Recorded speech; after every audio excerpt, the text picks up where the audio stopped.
we need to reflect. We need to analyze. When a company loses some of their income, the CEO gets together with his managers and high-ranking officers, and he gets to meet with them and asks the question that's typical. What can we do? What strategy can we develop so we can win back the income or the profits we had in the past months? We need to change. When generals, Muslims and non-Muslims, whoever may be, whenever they lose, it's tactical to ask, why did we lose that battle? What is it that caused us to lose that battle? Likewise, when you have 1.6 billion humiliated and degraded to the lowest of low by no more than 6 million, possibly 16 million at the most, you gotta ask why. The Sahaba were defeated. In the Battle of Uhud, the Sahaba were defeated, and they asked that same question. أَوَلَمَّا أَصَابَتْكُمْ مُصِيبَةٌ قَدْ أَصَبْتُمْ مِثْلَيْهَا قُلْتُمْ أَنَّ هَذَا أَوَلَمَّا أَصَابَتْكُمْ مُصِيبَةٌ قَدْ أَصَبْتُمْ مِثْلَيْهَا قُلْتُمْ أَنَّ هَذَا.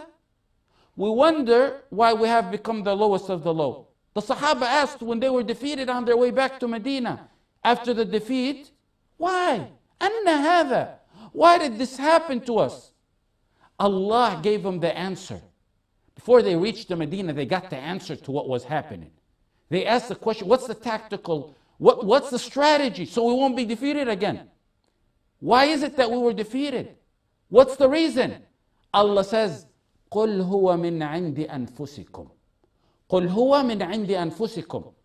From you, something that you, Allah, وَمَا رَبُّكَ بِظَلَّامٍ لِلْعَبِيدِ. Something you have done. You check yourself. Instruments don't liberate. Instruments of the shaitan degenerate. Take that as a rule. Instruments of the shaitan do not liberate lands that have been taken from us. Instruments of the shaitan and those where they're widely spread are not ways for liberating. They're ways for degenerating. What victory are you awaiting? We are not saying that everyone is like that. No. Ma'adallah. I'm going to go even to the extent of saying not just everyone's not like that. Not even the majority are like that. I'm going to say that to be on the safe side. Not even the majority. Let's say not the majority. However, when sins become widespread, where many are involved, and it's popular, even though it's not the majority, and it's popular, then it affects everyone. When it's popular, it affects everyone. When towns in their entirety, from Palestine, around us over here, even though not all, and I'm going to repeat that again and again, even though I'm going to say to be safe, not even the majority, when you got towns who have weddings that play the instruments of the shaitan, and it's not exceptional within that town, it's exceptional in that town, and he's a stranger, one who decides to do his wedding the Islamic way. It's widespread. That is widespread. It's a widespread sin. In Uhud, 50 men under the leadership of Abdullah ibn Jubayr. They didn't mean to disobey the Prophet ﷺ. These are men who went to give their necks for the sake of the Prophet ﷺ. They didn't mean to disobey him. They made an educated guess that they cited the correct opinion in it. Out of respect to the Sahaba, we don't say they made a mistake. We say they made an educated guess upon themselves. They cited, Abdullah ibn Jubayr said, I'm not leaving the hilltop. Abdullah ibn Jubayr said, I'm staying on this hilltop, on this mountain. The Prophet said, stay here, no matter what, I'm going to stay here. 700 with the best man to walk on the face of the earth get defeated for the minor mistake of less than 50. Less than 50. The entire Muslim Ummah back then gets defeated because it's the Ummah there. The entire Ummah gets defeated for the mistake of not even 50, because some of the 50 stayed on the mountain.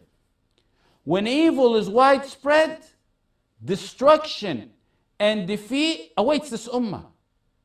That's the way it goes.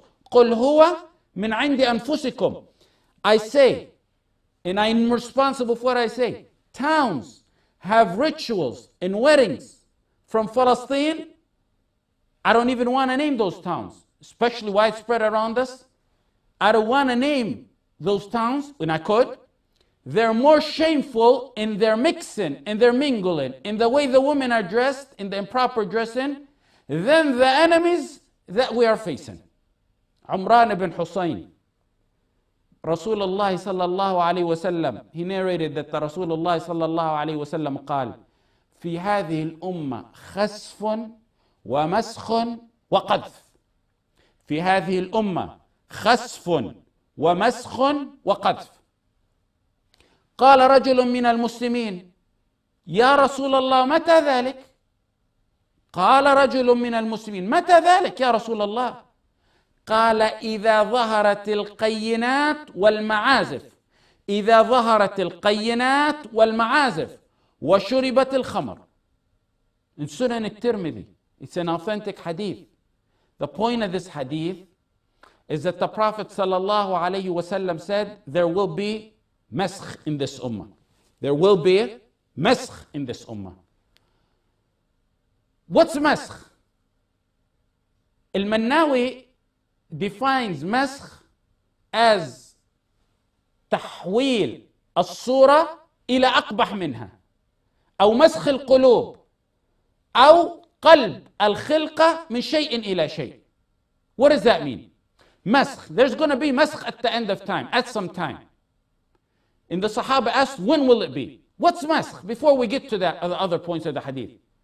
It can be real change of human into, for example, pigs and donkeys, like another hadith specified. This one doesn't specify, but it could be real. A human being changed to the form of a pig and a donkey. It could be the changing of the heart in the mind. You go talk to someone, you think you're talking to a human being, but you're really not talking to a human being. Wallah ya akhi, this is haram. You talking, you're in the east and he's in the west. It's like you're not talking to a human being. It could be that as well. It could be a real change, and it could be a heart and a mind change. And then he said, khasfun wa maskh. And then there's going to be khasf. The next one is khasf. And that's al-ghawr fil ard. There will be earthquakes. The earth will open and swallow people. That is khasf. That's the second one. And then there's going to be the third one that the Prophet ﷺ said, there will be qadhf. And qadhf is hijara. Throwing or the dropping of stones from the sky. Like that which happened, for example, to the people of the elephant. Abraham and the people of the elephant. In Surah Al-Fil. So when does that happen? When those three things happen? The Sahaba asked, when does that happen? He said, when the qayyinat in ma'azif are widespread. إذا ظهرت, if it appears, not even, it's actually, ظهرت is actually a rank lesser than widespread. What are they? What are the qayyinat and what are the ma'azif? Qayyinat is entertainers, the singers that sing and inspire you to do haram. And ma'azif are the instruments of the shaitan. More so in another hadith, the one by Abi Amir, narrated by Abi Amir or Abu Malik. سمع النبي صلى الله عليه وسلم يقول لا يكونن من أمة أقوام من أمتي يستحلون الحر والحرير والخمر والمعازف. From this ummah. This is not talking about the non-believers. This is talking about this ummah. The followers of this ummah. There will be some people who will consider illegal sex, illegal intercourse, adultery and fornication. They will do that. They will consider that. They will consider the wearing of silk. They will consider the drinking of alcohol and the musical instruments as lawful. They will consider it lawful by their acts possibly, or clearly saying this is halal. And you see that today. They will get, there's other narrations of the hadith to show you how Allah may doom someone overnight. They will get a visitor or a passerby a Bedouin, come back to these people who are engaged into these illegal acts, and he'll ask them for something. He may need to buy something from them. We don't know. The hadith doesn't mention. The other narrations, the hadith doesn't mention. But they'll tell him, come back tomorrow. We'll give you either what you need tomorrow, the business transaction, or the directions, or whatever it may be. They'll tell him, whatever purpose you asked us, come back tomorrow. Some of them will wake up. The hadith wants to show you how smooth and swift the disaster of Allah is for such people. They will wake up overnight. Some of them are monkeys and swines. These are from this ummah. Some of them are monkeys and swines, and we described what monkeys and swines. It could be real, or it could be that their hearts and minds are like that. And they will be transferred into monkeys and swines until the judgment day. They will remain so until the judgment day. Meaning, when those matters occur, the matters that we said, that they will consider lawful. When those matters occur, and amongst them is usage in lawful, considered lawful, the instruments of the shaitan. When those matters occur, there will be a sudden and swift punishment. And what do you want? A bigger punishment than being the most humiliated ummah out of the ummah today, where 6 million stand on the top of 1.6 billion and defeat them. That goes in history. Look at the other side. Look at the other side. These are the Muslims.